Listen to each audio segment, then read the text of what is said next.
Nous sommes en 2007. Si à cette époque vous étiez en âge d'avoir un cerveau et un peu de matière grise, vous avez certainement connu Super Mario Galaxy, sorti sur Wii le 16 novembre.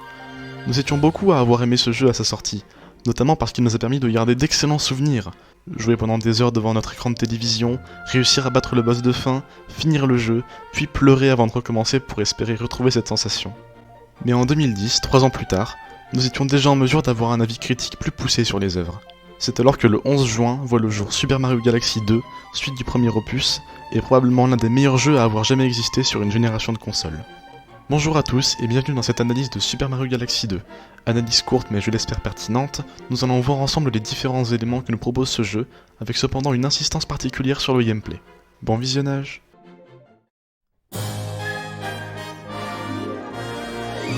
Super Mario Galaxy 2 est un jeu vidéo de plateforme en 3D, développé et édité par Nintendo sur la console Wii. Il s'agit du troisième jeu en 3 dimensions dans la série principale des Mario, après Mario 64 et Mario Sunshine. Dans ce jeu, on incarne Mario dans une vue à la troisième personne. Il peut sauter, et tournoyer dans les airs lui confère un semblant de double saut. D'ailleurs, dans ce jeu, tournoyer nécessite une réelle implication du joueur, puisqu'il faut agiter la Wiimote. C'est un facteur qui renforce l'immersion.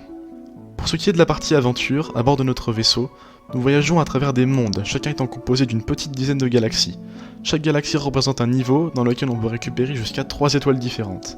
L'accumulation d'un certain nombre d'étoiles permet de débloquer de nouvelles zones dans les mondes, mais surtout l'accès au dernier niveau, là où résident les boss, Bowser Jr. ou Bowser selon les mondes.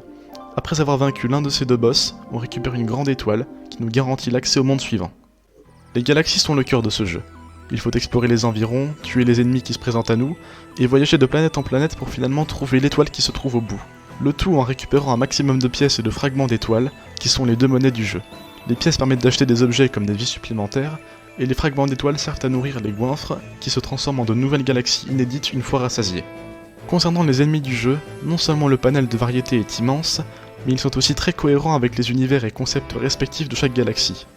Les boss, eux, servent généralement d'entraînement pour permettre aux joueurs de mieux intégrer une nouvelle mécanique de gameplay, cette mécanique étant souvent le point faible du boss. L'exemple le plus parlant réside dans le tout premier niveau du jeu, où on doit tournoyer sur la queue du boss pour la lui renvoyer dessus. Pour ce qui est des niveaux en eux-mêmes, il n'est pas difficile de progresser, puisqu'il n'existe qu'un seul chemin possible, ce dernier se dévoilant soit par avancée dans le niveau, soit par résolution d'énigmes, soit par utilisation de power-up. En parlant de power-up, ce jeu en apporte deux nouveaux par rapport à son grand frère, la fleur nuage et le champier rocher.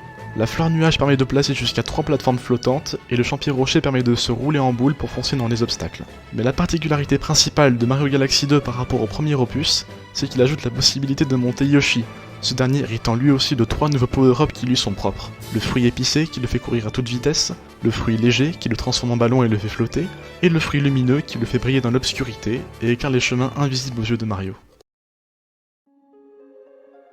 Les graphismes de ce jeu restent fidèles à l'univers de la licence Mario, enfantins, originaux, mais surtout hauts en couleurs. Chaque paysage et chaque plateforme ont été réfléchis pour retranscrire au mieux le parfum unique que dégage chacune des galaxies. Le level design est lui aussi méticuleux car comme évoqué précédemment, il met soigneusement en pratique toutes les mécaniques de gameplay du jeu. Les environnements des Mario Galaxy en général sont agréablement colorés et variés, allant même parfois jusqu'à défier les règles de la physique.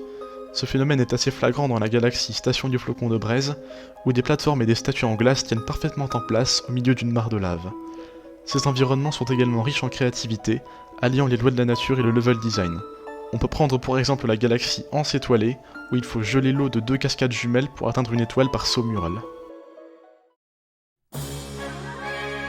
Super Mario Galaxy 2, bien qu'étant un jeu annexe de la lignée principale des Mario, restera toujours un chef-d'œuvre incontournable de la licence, autant grâce à ses musiques qu'à son gameplay et ses environnements inédits. Là où le premier opus proposait un univers et des mécaniques innovants pour un jeu Mario, le deuxième épisode a su apporter des nouveautés très plaisantes et rafraîchissantes, allant même jusqu'à masquer certains des défauts du premier jeu. Même si la saga ne possède pas une grosse notoriété à l'échelle mondiale par rapport à d'autres jeux, elle n'en reste cependant pas moins l'une des meilleures séries de sa console, et aura le mérite d'avoir marqué les esprits de toute une génération.